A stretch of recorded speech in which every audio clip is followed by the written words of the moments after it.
Hey everyone, and welcome to our deep dive today Yeah. into deforestation. All right. We're going to be unpacking a pretty detailed Wikipedia article on this topic We are. and going way beyond just the surface level stuff that you might already know. Yeah, we want to give you like a clear, concise understanding of this critical issue that's facing all of us. Yeah, absolutely. Really? It's crazy to think that, we're losing like a Belgium-sized chunk of forest Every year. every single year. Yeah, Like that's just, that image is just so powerful to me. It's a powerful image. Yeah. And it helps to really get to the distinction between deforestation, Yeah. which is the permanent conversion of forest to other uses, Right. and then net forest change, Okay. which includes gains from reforestation. Okay, got it. So even if the total global forest area might not be shrinking, Yeah. the real issue is the loss of those primary forests, the ones that are vital for biodiversity Right. and carbon storage. So it's like if you had a bunch of old-growth redwoods Yeah, and you swapped them out for a bunch of saplings. Right. Like you still have trees, but it's not the same thing at all. not even close. Yeah, ecologically speaking. Not even close. But isn't there some value in reforestation efforts, Oh, of course. even if it's not like a perfect replacement? Yeah, reforestation is crucial, Yeah. but it's not a quick fix. You Yeah. know, it takes decades, even centuries, for these replanted forests Oh. to achieve the same level of biodiversity and carbon storage. Okay, so where do things stand right now? Well, Like the Wikipedia article mentions some data from the FAO. yes, the FAO estimates that between 1990 and 2020, Oh. the global forest carbon stock, Okay. essentially the amount of carbon stored in forests, Right. decreased by 0.9%, Okay. and tree cover actually decreased by 4.2%. So we're actually losing ground then overall, We are. even with some of these reforestation efforts. Yeah, it's a bit of a mixed bag because some regions are actually seeing forest expansion, Interesting. but overall we're losing ground. So where are the hotspots then for deforestation? Well, the most intense deforestation is happening in tropical and subtropical regions, What? particularly in emerging economies. Makes sense. But some temperate and boreal forests are actually expanding. That's interesting. Yeah, it's an interesting contrast. So which specific countries or regions are we talking about here? Well, the primary culprits are South America, Okay. Africa, and Mm. Southeast Asia, Okay. with Brazil, the Democratic Republic of Congo, and Paraguay Wow. being among the hardest hit. Yeah. Since 1990, we've lost a staggering 178 million hectares of forest. Oh my God. That's an area about the size of Libya. That's just so hard to even fathom. It is. Yeah. And what's driving this massive deforestation? Well, while location matters, it's not always where the demand originates. Right. What's fascinating is how our choices as consumers, even those of us far removed from these forests. Are directly linked to their destruction. Okay, so you're saying like what I do here in, my little corner of the world Yeah. can actually impact forests thousands of miles away. Yeah, exactly. Okay, can you give me like a concrete example? Sure, imagine this. Yeah. Every cup of coffee you enjoy contributes to the loss of nearly 4 trees per year. Wait, seriously? Yeah. Coffee? Yeah. That seems so harmless. Well, it highlights how these seemingly innocuous everyday choices can have significant impacts on distant ecosystems. Yeah. And coffee is just one piece of the puzzle. Yeah. Agricultural expansion driven by large-scale commercial farms and local subsistence farming is the dominant culprit. Okay, so what are some of the other big offenders besides coffee? Well, you've got things like palm oil, tea, rice rubber. Yeah. All those everyday products have a hitting cost in terms of deforestation. Right. And then there's livestock ranching. Okay. That's a real heavyweight in this Wow. equation. That makes sense. I mean, you need a lot of land to produce meat. Yeah, about 80% of deforestation in the Amazon, Wow. which is one of the world's largest cattle ranching territories, Right. is driven by the demand for beef. So like a burger in New York City Could be. could be linked to deforestation in the Amazon. It could. That's kind of a sobering thought. It is. Yeah. But agriculture isn't the only culprit. Right. We also have the wood industry mining operations, Yeah. large-scale economic development projects, Uh-huh. all contributing to the problem. And of course, climate change. Yeah. With the wildfires and things. Yeah, with its intensified wildfires, insect outbreaks, all of that. So it's this like tangled web of interconnected factors all kind of pulling at these forests It is. from different directions. It's very complex. Yeah. So what are the consequences then of all this deforestation? Well, the consequences are far-reaching, Okay. impacting not just the environment, but also human health and economies. The Wikipedia article calls deforestation like a major contributor to climate change, Yes, accounting for 12% of all human-caused CO2 emissions. it's huge. So that's a pretty big piece of the climate crisis puzzle, right? Absolutely. And what's even more concerning is that annual carbon emissions from tropical deforestation Right. have doubled over the past 2 decades. Doubled. Yeah, That's alarming. it is. So how does deforestation actually contribute to climate change? Well, forests are natural carbon sinks. Okay. They absorb and store vast amounts of carbon dioxide from the atmosphere. Right. But when forests are cleared and burned or decompose, all that stored carbon gets released back into the atmosphere. So they go from being carbon absorbers to carbon emitters. Exactly. Wow. And that has a major impact on global climate patterns. Aside from the climate impacts, what are some of the other environmental consequences? Well, deforestation disrupts the planet's delicate water cycle. Okay. Think drier climates, soil erosion, increased flooding, landslides. Then there's the tragic loss of biodiversity. Yeah. Rainforests, for instance, are incredibly diverse ecosystems. And we're losing species at an alarming rate due to deforestation. Yeah, I've always heard that rainforests produce most of the world's oxygen. Yeah, Is that true? that's actually a common myth. Really? Yeah, while rainforests are vital for many reasons, they contribute very little net oxygen to the atmosphere. Oh. The oceans, particularly the algae they contain, are the real oxygen powerhouses. So not the lungs of the planet like we often hear. Not really. Interesting. Okay. But what about the impact on human health? Well, deforestation can have serious consequences for human health, Okay. primarily through the increased risk of zoonotic diseases. Zoonotic diseases. Yeah, these are diseases that can jump from animals to humans. Okay. And when we disrupt ecosystems through deforestation, we create more opportunities for these jumps to occur. Yeah. The Wikipedia article mentions some pretty scary examples like malaria, Yeah. Ebola, even COVID-19. Those are just a few examples.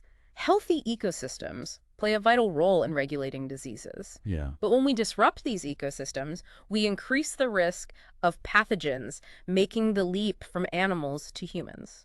It makes you realize how interconnected human health is with the health of the planet. It is. And what about the economic impacts? Well, while deforestation might seem economically profitable in the short term, Okay. it often leads to significant long-term losses. So it's like this boom and bust cycle for the regions involved. Unfortunately, yes. Yeah. We see declining timber harvests as forests are depleted, soil degradation that reduces agricultural productivity, Right. and a host of other economic challenges that arise from unsustainable land use. It sounds like a classic case of sacrificing long-term sustainability for short-term profits. It often is. So how do we even begin to monitor and control this runaway deforestation? Well, thankfully, we have some powerful tools at our disposal, Okay. starting with satellite imaging and hotspot analysis. So we can literally see deforestation happening from space. That's right. This data is essential for understanding the scope of the problem, identifying deforestation hotspots, and informing targeted conservation efforts. It's amazing how technology can play such a crucial role. It is. Yeah, and the article also mentioned international efforts to control deforestation. Yes, there have been several attempts to address deforestation through international agreements.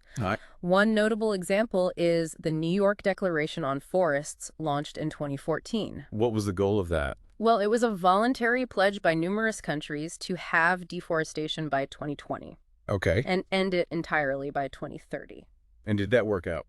It was a noble goal, Yeah. but unfortunately the agreement lacked legal teeth. So it wasn't legally binding. It was not. Okay. And several key players, including Brazil, China, and Russia, didn't even sign on. Oh, wow. Sadly, deforestation actually accelerated during that period. So that's disheartening. It is. But was that the end of the international efforts? Not at all. At the COP26 Climate Summit in Glasgow in 2021, a new agreement emerged. Oh. Called the Glasgow Leaders' Declaration on Forests and Land Use.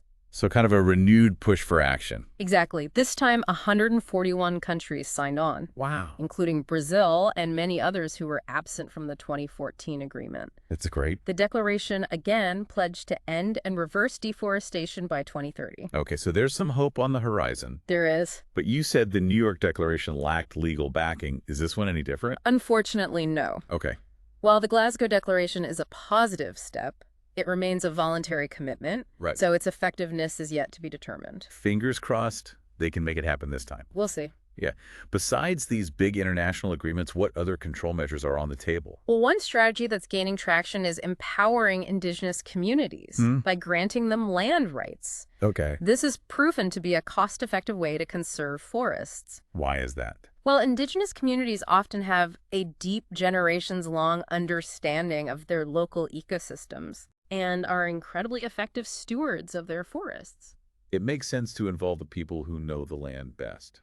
Right, their traditional knowledge and practices can be invaluable in conservation efforts. Yeah, for sure. Another approach is sustainable forest management. Okay. This focuses on managing forests in a way that ensures their long-term health and productivity. So finding a balance between using the forests and allowing them to regenerate. Exactly. It's about finding a balance between harvesting timber and allowing the forest to regenerate naturally. So it's not just about reducing logging, it's about making logging sustainable. Exactly. It's a more holistic approach that considers the ecological needs of the forest. And then there are financial incentives like REDD+, Yes. which stands for Reducing Emissions from Deforestation and Forest Degradation. That's right. I've heard of that. It's about putting a price tag on the carbon storage value of forests, right? That's a good way to put it. RED Plus incentivizes developing countries to protect their forests by providing financial compensation for reducing carbon emissions. So it's like rewarding countries for keeping their forests intact. Exactly. And this funding can support sustainable forest management practices, empower local communities, and help create alternative livelihoods that don't depend on deforestation. It's about aligning economic incentives with conservation goals. Exactly. It's becoming increasingly clear that protecting forests is not just an environmental imperative. Right. It's also an economic necessity. It's fascinating how economics and conservation are becoming so intertwined. They are indeed. Yeah, we've discussed kind of the current state of deforestation, its causes, and the various measures being taken to control it. But I think it's crucial to step back and consider the historical perspective. I agree. The Wikipedia article mentions evidence of deforestation dating back to the Mesolithic period. Oh, yeah. So humans have been impacting forests for a very long time. Longer than you might think, even early humans practiced small-scale deforestation, likely using fire to clear land for hunting or basic agriculture. So as populations grew and societies advanced, so did the pressure on forests. Precisely, the article highlights the deforestation that occurred around the Palace of Knossos in Minoan Crete as an example of the environmental impact of ancient civilizations. It's fascinating to think that deforestation has played such a significant role in human history for millennia. It has. Yeah. But it's also important to remember that not all historical examples are negative. Right. The article mentions efforts to conserve forests dating back centuries as well. Yeah, they do. So there are historical precedents for sustainable forest management. Absolutely. Yeah. In Tonga, for example, paramount rulers implemented policies Okay. that balanced the short-term benefits of converting forests to farmland with the long-term consequences of forest loss. So they understood the importance of sustainability even back then. They did, and in Tokugawa Japan during the 17th and 18th centuries, Okay. the shoguns developed a sophisticated system of long-term planning to halt and even reverse deforestation. Now that's impressive. It is. What did they do? They focused on substituting timber with other materials Okay. and implemented more efficient land use practices on existing farmland. So essentially reducing demand for timber and making the most of the resources they already had. Exactly. These examples from history demonstrate that sustainable forest management has been practiced for centuries, Right. offering valuable lessons for us today as we face the global deforestation crisis. It's a reminder that while the challenges are significant, we can learn from the past and find solutions for the future. We can. We've only just begun to explore this intricate web of interconnected issues. We have. There's a lot more to unpack. Yeah, absolutely. But that's it for part 1. Okay, folks, so make sure to tune in for part 2 of this deep dive to learn even more about this important topic. We'll see you there. Welcome back to our deep dive into deforestation. Yeah. Last time we were talking about how serious deforestation is and some of the ways that we can monitor and control it using technology and agreements between countries and stuff. It feels like a huge problem to solve. It is a big problem. But I'm curious to learn more about how we can actually tackle it. Yeah, it's true. The scope of deforestation can feel overwhelming. Yeah. But I think understanding the regional nuances can help us pinpoint more effective solutions. Okay. Remember, deforestation isn't a monolithic issue. It manifests differently depending on where you look. So it's like different regions have their own unique deforestation puzzle to solve. Exactly. Let's start with the Amazon rainforest. Okay. Often considered the poster child for deforestation. Yeah. We already touched on the impact of cattle ranching, but there's a deeper story there. I'm all ears. I find it fascinating. Yeah. And kind of scary how interconnected everything is. Like how our demand for beef here could be driving deforestation, thousands of miles away. It's a complex web, isn't it? In the Amazon, the global demand for beef, coupled with government subsidies and often lax environmental regulations, has created a powerful economic engine that unfortunately runs on deforestation. It's like we've inadvertently created a system that rewards destroying the rainforest. Sadly, that's often the case. Yeah. And it's not just beef. Right. The production of soy, palm oil, and timber also plays a significant role in Amazonian deforestation. I've been trying to cut down on palm oil in my own shopping. Yeah. I've read so much about its impact on rainforests, especially in Southeast Asia. You're right to be concerned. In Southeast Asia, the expansion of oil palm plantations has been devastating for forests and for iconic species like orangutans and Sumatran tigers. Right. Their habitat is being cleared at an alarming rate. Yeah. It's just a stark reminder that our consumer choices have far-reaching consequences. I do. It's not just about what we buy. It's about the impact that purchase has on the other side of the world. Precisely. And it highlights the urgent need for more sustainable alternatives to palm oil and a shift toward more responsible consumption patterns. Right. But let's not forget about Africa, Yeah. a continent facing its own unique set of challenges. Right. The Wikipedia article mentioned that Africa has the highest annual rate of net forest loss. It does. What's driving that? Well, while agricultural expansion is certainly a factor, the situation in Africa is more multifaceted. Okay. Poverty, political instability, and weak governance often play significant roles in driving deforestation. So it's a more complex picture in Africa, It is. where deforestation is intertwined with social and political challenges. Exactly. And the consequences are just as severe, from biodiversity loss and soil erosion to increased vulnerability to climate change. It's a stark reminder that deforestation is a global issue with regional nuances that demand tailored solutions. Absolutely. It sounds like there's no one-size-fits-all solution to this complex problem. No. So how do we even begin to address deforestation on such a vast scale? Well, international agreements are an essential piece of the puzzle, Okay. providing a framework for global cooperation. Right. But regional initiatives are equally crucial. Yeah. Many countries and regions are implementing their own policies and programs to combat deforestation, recognizing the need for locally tailored approaches. Can you give me an example of a regional initiative that's making a difference? Absolutely. One example is the Amazon Cooperation Treaty Organization, or ACTO, which includes 8 Amazonian countries working together to promote sustainable development and conservation in the region. So it's like a regional alliance to protect the Amazon. It is. That sounds promising. It is a positive step. It seems like tackling deforestation requires this multi-layered approach. It does. Global, regional, national, and even local. You're absolutely right. It's a multidimensional challenge that demands solutions at every level. Yeah. And we can't forget about the crucial role of individuals. Each of us, through our daily choices and actions, can either contribute to the problem or be part of the solution. I love that it's empowering to realize that we're not powerless in the face of this global crisis. You're not. But what can we as individuals realistically do to make a difference? Yeah. It feels like a drop in the ocean sometimes. I understand that feeling. Yeah. But remember, drops become rivers, and rivers become oceans. Right. Our individual choices, when multiplied by millions, can have a ripple effect. So where do we even start? A good place to start is becoming more mindful of our consumption patterns. So like being aware of where our food comes from Yeah. and the impact it has on the environment. Exactly. For instance, reducing our meat consumption, particularly beef, can help lessen the demand for cattle ranching, a major driver of deforestation in many regions. I've been trying to incorporate more plant-based meals into my diet lately, Good for you. both for health reasons and for the environment. It's a win-win. Yeah.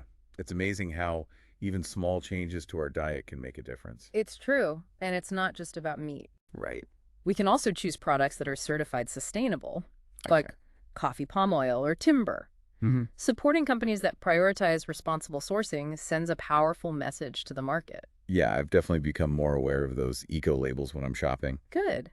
Those labels represent a shift toward greater transparency and accountability in supply chains, Yeah. which is a huge step in the right direction. What about like those everyday actions like reducing paper waste or opting for recycled products? Yeah. Do those small things actually add up? Absolutely. Every piece of paper we save, every recycled product we choose, helps reduce the demand for virgin timber and lessens the pressure on forests.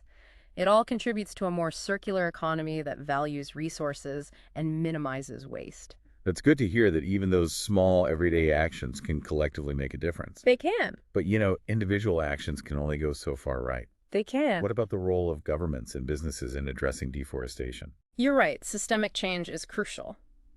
Governments play a critical role in creating and enforcing regulations that discourage deforestation. Okay. They can establish protected areas, crack down on illegal logging, and implement policies that promote sustainable land use. So it's about setting clear rules and making sure they're followed. Exactly. And businesses have a huge responsibility as well. Especially those involved in industries like agriculture, logging, and mining that have a direct impact on forests. Precisely. Many companies are stepping up by committing to deforestation-free supply chains, Okay. sourcing their raw materials from sustainably managed forests. So it's about ensuring that the products we buy aren't contributing to deforestation. Yes. But how can we know if a company is truly committed to sustainable practices? That's where certifications and transparency come in. Look for third-party certifications like the Forest Stewardship Council FSC label for wood products, or the Roundtable on Sustainable Palm Oil RSPO certification for palm oil. These certifications ensure that products meet certain environmental and social standards.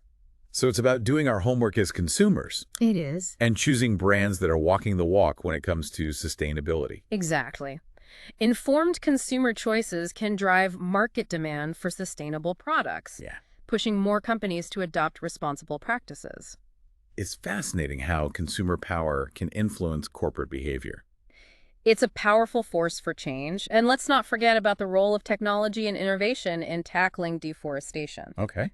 We already talked about how satellite imaging is used to monitor forests, but there are even more cutting-edge technologies emerging. Like what? Scientists are using drones and artificial intelligence to monitor deforestation patterns. Oh, wow. With incredible precision. Okay. They can even identify illegal logging activities in real time, alerting authorities to take action. So it's like giving forests their own security system. In a way, it is. Yeah. And there's also promising research on developing sustainable agricultural practices that can increase yields without requiring further expansion into forests. So it's about finding ways to produce more food on existing farmland, reducing the pressure on forests. Exactly. It's about increasing efficiency and minimizing our agricultural footprint. Yeah, it's really encouraging to see so much innovation and effort being directed towards solving this problem. It is. But it's also clear that this is a multi-pronged challenge that requires a holistic approach. You're right. It's a complex tapestry of interconnected issues,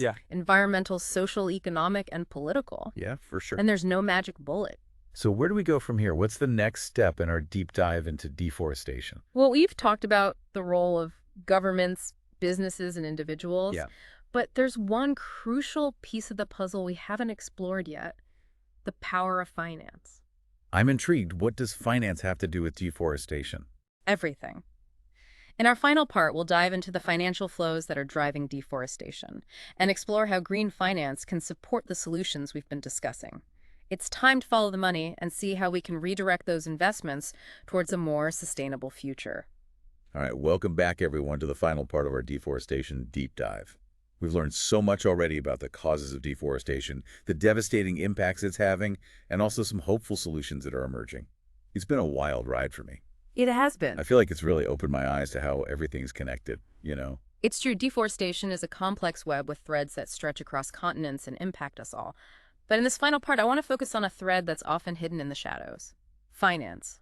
Okay, I gotta admit, I haven't really thought much about how finance plays into deforestation. Well, it's crucial to understand that money is the fuel that drives deforestation. Vast sums are invested in industries like agriculture, mining, and logging, Right. often with little regard for the environmental consequences. So basically a system that prioritizes short-term profits over the long-term sustainability. Sadly, that's often the case. But here's the exciting part. There's a growing movement to shift those financial flows, to redirect those investments towards sustainable practices and forest conservation. We call this green finance. Oh, okay. So instead of funding the problem, Yeah. we fund the solutions. Exactly. I like your sound of that. Think of it as making sustainability profitable. Yeah. Green finance aims to channel investments towards projects and activities that benefit the environment and combat climate change, including deforestation. So instead of like funding bulldozers that are clearing rainforests, we're funding the planting of trees and the protection of existing forests. Exactly. Yeah. Green bonds impact investing sustainable supply chain financing. These are just a few examples of how green finance is transforming the financial landscape. Can you give me like a specific example of how this is playing out in the fight against deforestation? Absolutely. Remember REDD Plus, Yeah. the program we discussed earlier that puts a price tag on the carbon storage value of forests? Well, REDD Plus is a prime example of green finance in action. Okay.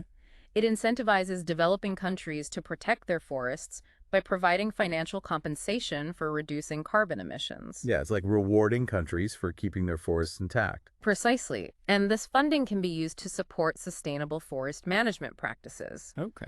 empower indigenous communities who are often the best stewards of their forests, Right. and create alternative livelihoods that don't rely on deforestation. So it's like a win-win where protecting forests also makes economic sense. Exactly. And the private sector is increasingly recognizing this.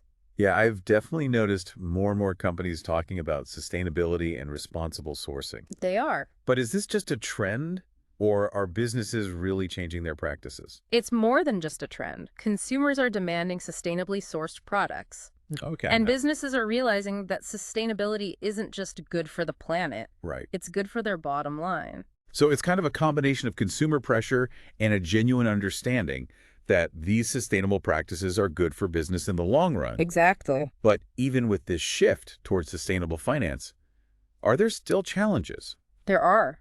Okay. What are some of the hurdles that green finance faces? Well, one of the biggest challenges is the sheer scale of the problem. Right. Tackling deforestation globally requires significant financial resources. Yeah. We need to bridge the funding gap between what's needed and what's currently available. So how do we actually do that? Like, how do we mobilize those resources to protect the world's forests? Well, mobilizing private sector investment is key. Okay. Governments and international organizations can play a role in creating enabling environments and providing incentives for sustainable investments, but ultimately the private sector holds the capital to make a real difference. So it's about making it financially attractive for businesses to invest in forest conservation. Exactly. And that involves demonstrating the economic value of standing forests. Yeah. It's not just about the timber they provide. It's about the vital ecosystem services they offer. Right. Carbon storage water regulation, biodiversity conservation, Yeah. all those things have real economic value. So protecting forests is not just an environmental thing. No, It's an economic necessity. it is. Okay, and what about governments? Yeah. What can they do to promote this sustainable finance? Governments play a crucial role in creating policy frameworks that support green finance. Okay. Things like carbon pricing mechanisms, tax incentives for sustainable investments, and regulations that discourage deforestation. So setting the rules of the game in a way that favors sustainability. Exactly. And international cooperation is vital as well. Right. Deforestation is a transboundary issue. Yeah. And tackling it effectively requires coordinated efforts across national borders. I feel like we're at this really interesting point in time where there's like a growing awareness of the problem. Yeah. We've got these innovative solutions emerging. Uh-huh. Consumer demand is shifting. Yeah. And we've got this rise of green finance. It feels like we might actually be at a turning point. I agree. There's a sense of momentum building towards a more sustainable future for our planet's forests. That's great. It's an ongoing process with challenges and setbacks along the way. Yeah. But we're witnessing positive changes on multiple fronts. This deep dive has been such a journey. It feels like we've really gone deep into this complex web of deforestation. We have. Learned about the causes, the consequences, the solutions. It's been amazing. We've seen how deforestation is driven by a complex interplay of economic, social, and environmental factors. But we've also learned that it's not an insurmountable problem. We have the knowledge, the tools, and increasingly the financial resources to protect our planet's forests. Yeah. What we need now is the will to act, both individually and collectively. Exactly. As we wrap up this deep dive, we leave you with a final thought-provoking question. What will you do today to contribute to a more sustainable future for our planet's forests? Remember, even small actions can make a difference. Every choice we make, every product we buy, every organization we support, all adds up. Thank you for joining us on this deep dive into deforestation. We encourage you to continue exploring this vital issue. The future of our forests is in our hands. Let's choose wisely. Thanks for tuning in, everyone.